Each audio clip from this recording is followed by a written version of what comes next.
Merci beaucoup à notre sœur Olivia et nous allons maintenant donner la parole à notre frère Luc Angers. C'est ça qu'on a pu présenter. Une chance qu'il y a une horloge devant moi. Alors, je commence avec le Christ. Si, déjà, c'était 15 minutes, il va faire rester à tout. Très heureux d'être parmi vous cet après-midi ou ce matin plutôt. Et puis, merci à Pasteur Tony, à son épouse Marie-Madeleine pour cette occasion. Et puis, je vais commencer tout de suite. Ça fait l'année 2015. Et puis, je suis à ma dernière année d'enseignement. J'avais passé presque 30 ans dans les milieux élémentaires et secondaires. Et puis, à la fin de cette année-là, je me dirigeais vers le sud, vers la retraite, vers le soleil, peut-être 300 jours par année. Et j'anticipais ce moment-là. Et puis dans ma tête, c'était, bon, bien sûr, ça faisait quand même, quoi, une bonne quarantaine d'années plus que j'étais enseignant. Et j'avais traversé mes moments de difficulté, mais c'était comme, c'était lointain. C'était très, très loin.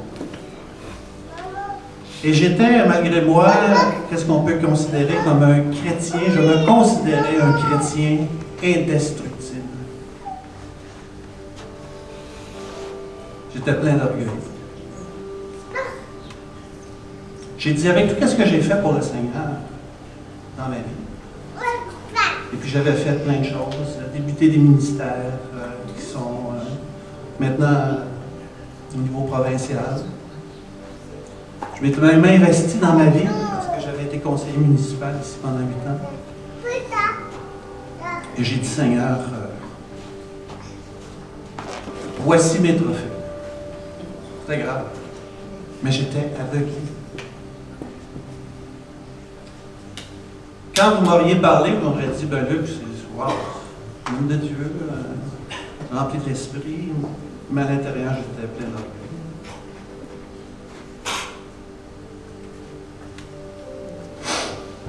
Plein d'orgueil.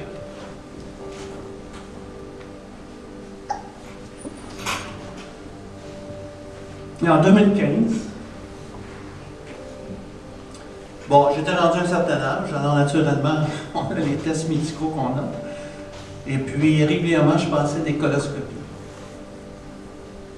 Parce qu'on avait trouvé dans mes selles des indications qu'il y avait du sang dans mes selles, mais c'était microscopique.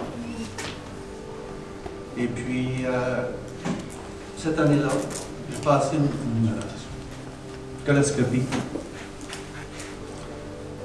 Et puis je le voyais là tout de suite, la gastro-entérologue, le Dr Doumit, n'avait pas les yeux joyeux. Et puis c'était à la fin de 2015, je prenais ma retraite là, en juin l'année suivante. Et puis elle m'a dit, Monsieur Angers, on vient de passer une coloscopie, puis dans la partie d'entonnoir un petit peu, là, dans le côlon, dans le sécum, il y a quelque chose qui n'est pas correct. Et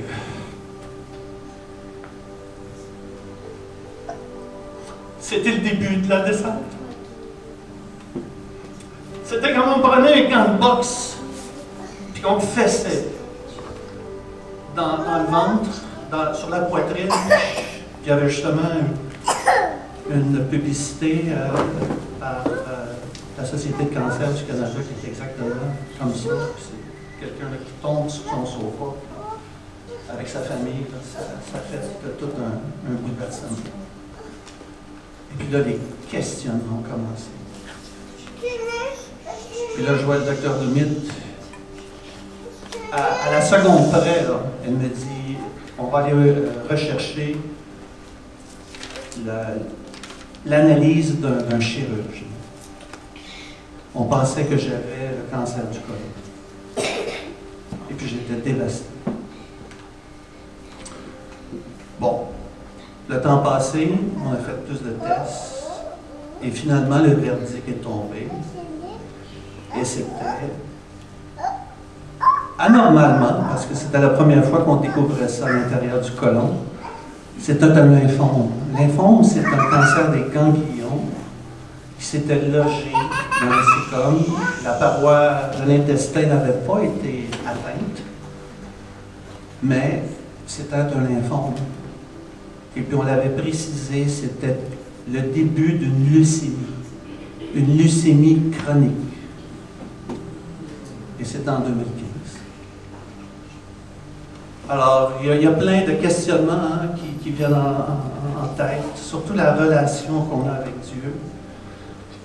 Et puis de la même façon qu'Olivia en a parlé, lentement mais sûrement, je dégradais dans ma foi. Personne n'aurait pu le dire. J'étais trop orgueilleux pour le faire connaître. Même des amis intimes me connaissent depuis des années. C'était là le début d'un long processus. Et ce genre de cancer-là, c'est un cancer qui, heureusement, malgré que c'était un cancer, est progressif. C'est que les globules blancs montent à chaque année. Et je voyais régulièrement un oncologue, et puis vérifier mes globules blancs. Puis à un moment donné, on a dit c'est assez. En 2018, j'ai passé par des traitements. Alors imaginez-vous, j'étais à un point de désespoir. Puis là, ben, on me disait, un point de désespoir. Bon, ma famille le savait, seule. Mais j'étais dans ma coquille. Je ne voulais pas le dire. Pour moi, c'était un signe de faiblesse. Que j'étais malade. Et puis là, on annonce des traitements. Et à la fin 2018, j'ai commencé des traitements. Des traitements de chimio et des traitements d'immunothérapie. Dans mon cas, l'immunothérapie, c'est avec des antigènes, c'est beaucoup plus le cancer que l'autre. Et ces traitements ont été d'une intensité... Je me souviens, j'étais en traitement, puis j'étais tellement agité, je ne pouvais plus, je tremblais. Je tremblais. J'étais plus en contrôle de rien. Et je me suis levé, je ne sais pas pourquoi. Et tout le monde me regardait, puis faites quelque chose, là, parce qu'il n'est pas bien. Puis je réagissais au traitement que je recevais. Puis... Mais Dieu était bon pareil, parce que je l'ai su par après, au même moment où j'avais ces traitements-là, ces réactions physiques atroces, il y avait un pasteur, au même moment, qui me disait, je chantais qu'à ce moment-là, parce que j'avais fermé mon cellulaire, je devais prier pour toi, puis il priait pour moi. Entre 2018 et 2019, un petit peu à l'image de Gloria,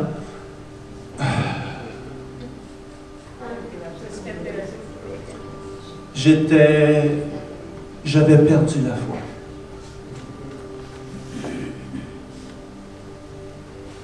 Il n'y a rien en moi qui pouvait la reconstituer cette foi-là. J'avais perdu toute force, tout espoir, puis j'ai 40 ans dans le Seigneur, mais je ne pouvais plus. On m'avait mal médicamenté aussi. Puis là, j'entendais des voix. Au moins, je savais que c'était le diable. Va plus vite, fonce dans la barricade, puis j'étais en auto. Je n'avais jamais entendu ça. Malgré que j'étais médicamenté, j'étais devenu accro, dépendant d'une pilule qui me faisait du mal, puis je ne pouvais pas m'en débarrasser. Parce qu'elle me donnait certainement un certain calme. Mais je savais que c'était artificiel.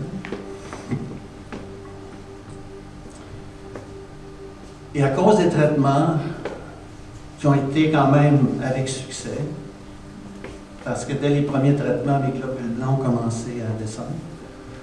Au moins, il y avait ça comme lueur d'espoir, mais je luttais dans ma foi. Je sentais que j'étais attaqué. Et j'ai commencé à partager cela avec des amis pasteurs et des amis qui sont dans le ministère, qui œuvrent avec des personnes qui sont comme moi, là, qui sont en proie, en lien avec toutes ces choses-là. Puis j'ai dit, priez pour moi parce que ça ne fonctionne pas. Pasteur Tony était un de ceux qui ont prié dans cette période difficile-là. Et il y en a un qui me dit, Luc, puis il y a une parole du Seigneur, ce n'est qu'une saison. Ce n'est qu'une saison. Et puis, peu de temps après, à cause des traitements, j'ai commencé à avoir de l'arythmie cardiaque. Alors, en plus d'avoir eu à traverser la période d'annonce de cancer, de traitement de cancer, il m'arrivait quelque chose que... Écoutez, moi, je cours à peu près 10 km par jour. Mais là, j'étais rendu cardiaque. Et ça, c'était plus dur que les traitements, parce que l'arythmie, ça vient n'importe quand. Moi, ça venait la nuit.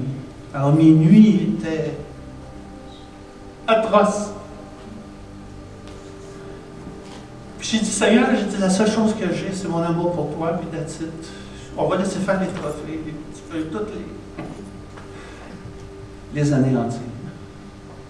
Et puis, j'ai expérimenté, comme jamais, une présence du Seigneur qui est un témoignage de comment j'ai sorti de là. Je ne peux même pas vous décrire, parce que j'avais perdu la foi. J'avais perdu la foi. Et puis durant ces nuits-là, parce que des fois j'avais de l'arythmie, des fois je ne l'avais pas, mais je vivais dans l'anxiété parce que je ne savais même pas quand est-ce qu'il était pour revenir par la suite. Mais pendant ce temps-là, je vivais une présence du Seigneur qui était dans la chambre, qui était partout, même dans l'auto. Je ressentais une onction, c'était miraculeux, parce que je faisais rien pour Dieu. Je faisais plus rien, je n'étais plus capable de rien faire. Mais sa présence était là, je ressentais juste ça. Et puis il me disait, si. Puis là, je n'arrivais pas à savoir ce que tu veux dire, Seigneur, merci. Parce que souvent, lorsqu'on est atteint de malheur, peu importe, on dit pourquoi. Mais lui, il me disait si. Mais je disais, si quoi? Puis là, il y a une parole qui revenait. Plus tard, j'ai su, c'était quoi? Si.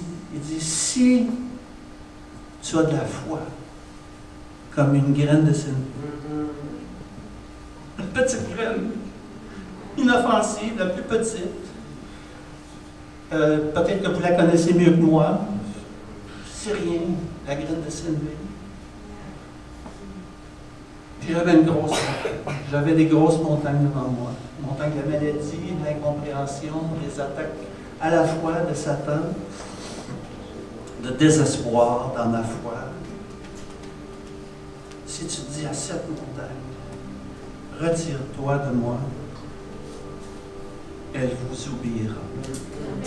Car ce qui est impossible à Dieu, ce qui est impossible à l'homme, est possible à Dieu. Et c'est ça qui m'a sorti. Je résume brièvement parce que mon temps achève. C'est ça qui m'a sorti. C'est ça qui a permis à ce que je puisse commencer à avoir un univers d'espoir. J'ai été opéré. Ça n'a pas pris beaucoup de temps que je sois opéré au cœur. Puis l'arythmie cesse. Et ça fait depuis 5-6 ans. Il n'y a plus de cancer.